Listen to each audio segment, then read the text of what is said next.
Hello সবাইকে, কেমন আছো সবাই? আশা করি সবাই খুব ভালো আছো। আমিও তোমাদের ভালোবাসায় খুব ভালো আছি। আজকের ভিডিওতে সকলকে জানাই স্বাগত।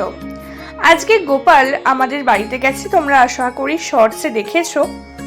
তো গোপাল বাড়িতে গিয়ে ঘুমিয়ে পড়েছিল, এবার আমি ওকে উঠিয়ে এবার দেখো ভালো করে উঠিয়ে স্নান করাচ্ছি, কারণ প্রতিদিন সকালে ওকে স্নান করিয়ে তারপরেই কিন্তু প্রসাদ দেওয়া হয়। আর গোপালের মুখ দর্শনে আজকে কিন্তু তোমাদের ভিডিওটা শুরু করলাম। সবাই কিন্তু লাইক দিয়ে ভিডিওটা দেখা শুরু করো, কেউ কিন্তু স্কিপ করে ভিডিওটা দেখো না। আর কমেন্টে জানিও গোপালকে কেমন লাগছে। আর ভিডিওর শেষ হলে অবশ্যই কমেন্ট করতে ভুলো না। তোমাদের সুন্দর সুন্দর কমেন্ট আমার কিন্তু ভিডিও করার ইচ্ছাকে ভালো করে বাড়িয়ে দেয়। দেখো স্নান করা হয়ে গেছে, গোপালকে সুন্দর করে সাজিয়ে বসিয়ে দিয়েছি কিন্তু ওর আসনে।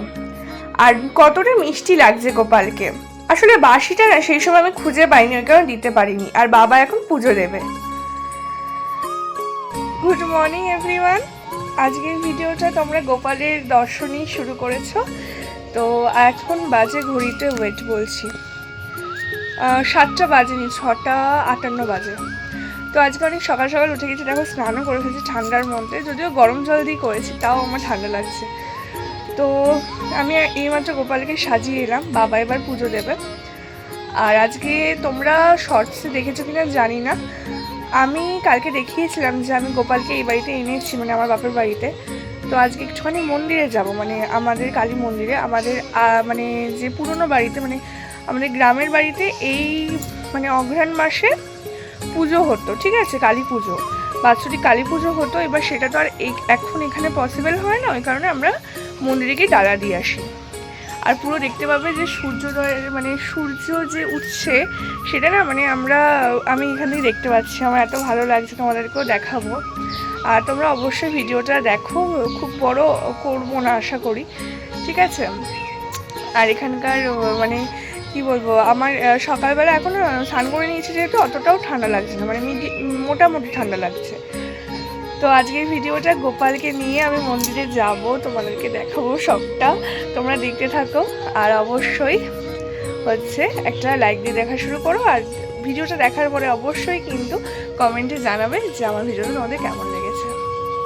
তো সূর্য যে উঠছে দেখাই, তারপরে তোমাদেরকে পুরো ভিডিওটা আবার কন্টিনিউ করতে থাকবো। এই দেখো বন্ধুরা কিরকম কুয়াশা পড়ছে, আর এদিকে দেখো সূর্যকে দেখা যাচ্ছে অল্প অল্প, দেখতে পাচ্ছ? আমি যদিও ভালো করে দেখতে পাচ্ছি, কিন্তু তোমরা যেহেতু ফোনে দেখাচ্ছি ওই কারণে হয়তো একটু প্রবলেম হতে পারে। খুব সুন্দর লাগছে, বিশেষ করে চারিদিকটা।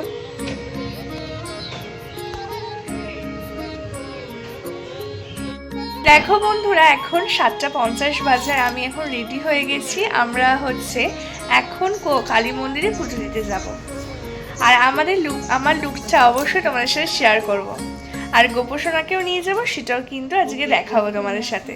তোমরা ভিডিওটা দেখতে থাকো আর আমি আমার লুকটা তোমাদেরকে দেখাই। দাঁড়াও, দেখো বন্ধুরা একটা লাল পাড়ের সাদা শাড়ি পরে নিয়েছি। আর কেমন লাগছে অবশ্যই কিন্তু জানিও কমেন্টে। এখন আমি গোপালকে নিয়ে যাব আমাদের রামপ্রসাদ কালী বাড়িতে। আসলে হয়তো গোপালের ইচ্ছা বলেই এতটা করা যেতে পারলো। গোপালের ইচ্ছা হলে কি না অসম্ভব বলো। এখন দেখো গোপালকে সুন্দর করে নিয়ে নিয়েছি, এবার নিয়ে যাব কালী মন্দিরে। এবার মা একটা ঝুড়ি দিল যাতে ওকে সিকিওর ভাবে নিয়ে যাওয়া যায়। আর দেখো বেরিয়ে পড়েছি, টোটোতে উঠে পড়েছি। আর গোপাল কত শান্তভাবে বসেছিল, টোটোতে একটু জ্বালায়নি, বিশ্বাস করো আমাকে। মাঝে মাঝে একটু ওর টুপিটা খুলে যাচ্ছিল, কিন্তু যাই হোক ঝাঁকুনি এত পরিমাণ হচ্ছিল ওই কারণে। আর দেখো কথা বলতে বলতে আমরা কিন্তু রামপ্রসাদ কালীবাড়িতে চলে এসেছি। আর বোনের কাছে গোপালকে দিয়েছি। আর গোপাল দেখো রামপ্রসাদ কালীবাড়িতে এসে মনটার খুব খুশি। এতক্ষণে আমাদের পুজো দেওয়া হয়ে গেছে। রামপ্রসাদ কালীবাড়ির ভেতরে না কোনো রকম ক্যামেরা অ্যালাউ করে না, ওই কারণে আমি আর ভিডিও করে তোমাদেরকে দেখাইনি। আর এখানকার এত সুন্দর একটা পরিবেশ দেখে সবার মন মুগ্ধ হয়ে যাবে। অবশ্যই তোমরা হালিশহরে এলে এই জায়গাটা দর্শন করতে কিন্তু ভুলো না বন্ধুরা। যারা আমার ইউটিউবে ভিডিও দেখছো তারা কিন্তু অবশ্যই এই জায়গাটা এসে দর্শন করবে, কারণ এটা আমাদের এখানকার হালি শহরের খুবই প্রসিদ্ধ একটা স্থান। এবার তোমাদেরকে বলি একটা অন্যরকম ঘটনার কথা। এই যে দেখছো একটা কুকুরছানা, এই কুকুরছানা যতবার গপুকে দেখছে কিরকম যেন হাঁটু গেড়ে এভাবে বসে পড়ছে। বিশ্বাস করো, ওকে দেখে না মনটা কিরকম যেন করছিল, মনে হচ্ছিল শুধু মানুষ নয়, ঠাকুর হচ্ছে পশুদের জন্যও আছে। বাড়ি এসে দেখো লুচি খেতে বসে পড়েছে। এই লুচিগুলো দেখে হয়তো ভাবছো এরকম কালার কেন, এইটা কিন্তু মা বিট দিয়ে বানিয়েছে, বিটের পুর দিয়ে। দেখে তোমাদের কেমন লাগছে অবশ্যই জানি। আর তোমরা এরকম শীতকালে এরকম ধরনের লুচি বা রুটি খাও কিনা অবশ্যই জানিও। তো আমি এটা সস দিয়ে খেয়ে নিলাম।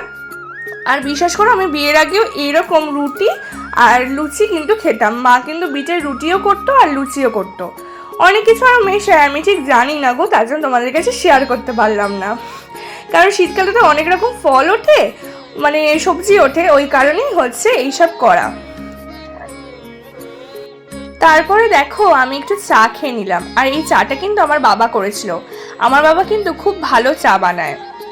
এবার চলে গেলাম রান্নাঘরে। আর আজকে না একটু খাবার দাবারগুলো আমি মাকে হেল্প করে দেব, কারণ আজকে রাতে আমরা একটা জায়গায় যাব, যেখানে সবাই মিলে যাব। তো ওই কারণে আমাদের ঘুমের খুব প্রয়োজন। আর সকালবেলা 6টায় উঠেছি, এবার দুপুরবেলা একটু ঘুমানোর দরকার, তাই মা একা সামলাতে পারবে না, তাই আমি একটু হেল্প করছি। এবার দেখো পনির আজকে কিন্তু হবে, এই জন্য পনিরগুলো ভালো করে সেদ্ধ করতে বসিয়ে দিয়েছি।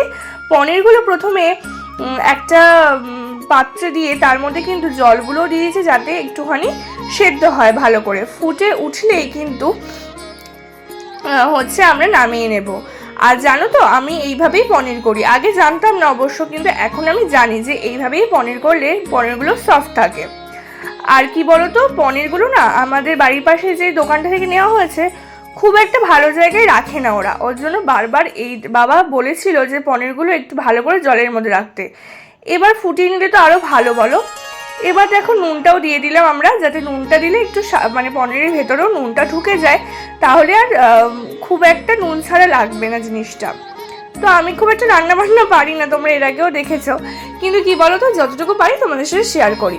আর এই দেখো অলরেডি কথা বলতে বলতে পনিরটা ফুটেও গেছে। এবার কিন্তু গ্যাসটা বন্ধ করে দেব, কিছুক্ষণ 5 মিনিট কি 10 মিনিট মতো রেখে তারপরে কিন্তু নামিয়ে নেব আমরা। আমি কি রান্না করব বলো তো, দুধ পনির। এর আগে তোমরা কোনো না কোনো ভিডিওতে আমার দেখেছো আমি দুধ পনিরের রেসিপিটা দিয়েছিলাম। এবার কিন্তু সুন্দর করে তাড়াতাড়ি করে ভেজে নেওয়ার পালা। কেন বলো তো, বেশিক্ষণ কিন্তু পনির ভাজতে নেই। অল্প পরিমাণে পনির আনা হয়েছিল, ওই 200 কি 250 মতো, কারণ আমরা তো একবেলাই খাবো ওই কারণে। আর এদিকে দেখো আমি হচ্ছে সব সবজিগুলো ভেজে নিচ্ছি। কি করব বলো তো, তোমরা গেস করো তো। আচ্ছা গেস করতে হবে না, দাঁড়াও আমি বলে দিচ্ছি। সেটা হচ্ছে আমি করব হচ্ছে মিক্স ফ্রাইড রাইস। মিক্স ঠিক না, ওই ভেজ ফ্রাইড রাইস যেটাকে বলতে পারো। আর এদিকে দেখো পেস্ট করবো বলে বাদামগুলো সব হচ্ছে মিক্সার গ্রাইন্ডারে রেখে দিয়েছি। আর এদিকে হচ্ছে বকফুলের বড়াও হবে। তোমাদের এর আগে বকফুলের বড়ার রেসিপি দেখেছো, ওই কারণে আমি আর দিইনি এক্সট্রাভাবে। আজ এই ভিডিওটা কিন্তু ছোটই হচ্ছে বন্ধুরা, তোমরা কিন্তু পুরোটা দেখো। আর তোমরা যারা এখনো লাইক দাওনি, ভিডিওটা দেখে চলেছো, তারা কিন্তু অবশ্যই লাইক দিয়ে দাও একটা। আর মিষ্টি মিষ্টি কমেন্ট করে আমাকে কিন্তু আরও উৎসাহিত করে তোলো। তো যাই হোক, তোমাদের কমেন্টগুলো সত্যি আমাকে মনটা খুব ভালো করে দেয়, জানো তো।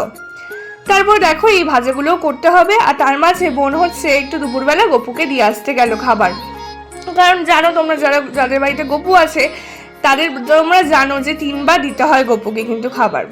তার জন্য ওকে আমার বোন দেখো লজেন্স এনেছে, মানে চকলেট টাইপের কিছু এনেছে, সেইগুলো গপুকে দেবে, কারণ ও তো ছোট মানুষ, ও হচ্ছে চকলেট খেতেই বেশি ভালোবাসে, ওই কারণে ওকে দেওয়া হলো। আর বোন একটা গলার চেনও এনেছে, মানে গলার চেন বলতে রজনীগন্ধার চেন, সেটাও কিন্তু ওকে নিবেদন করা হয়েছে। আর গপুর মিষ্টি হাসিটা দেখো কত সুন্দর, চকলেটগুলো পেয়ে ও খুবই আনন্দিত।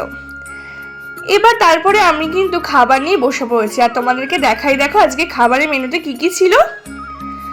আজকে তো শনিবার, আর তার মধ্যে মায়ের মন্দিরে গিয়ে আমি কিন্তু অঞ্জলি দিয়েছি, ওই কারণে নিরামিষ খাবো। আর দেখো এখন কিন্তু ভেজ ফ্রাইড রাইস আর কিন্তু পনির নিয়ে বসে পড়েছে। আর দেখো ওদিকে অনেকগুলো পকোড়া ছিল, ধনে পাতার পকোড়া ছিল, তারপর বেগুন ভাজা ছিল, আর ছিল ফুলের পকোড়া, আর ছিল চাটনি। আজকে খাওয়া দাওয়া শেষ করে আজকে ভিডিওটা এখানেই শেষ করছি। এতক্ষণ ধরে আমার ভিডিওটা দেখার জন্য তোমাদেরকে অসংখ্য ধন্যবাদ।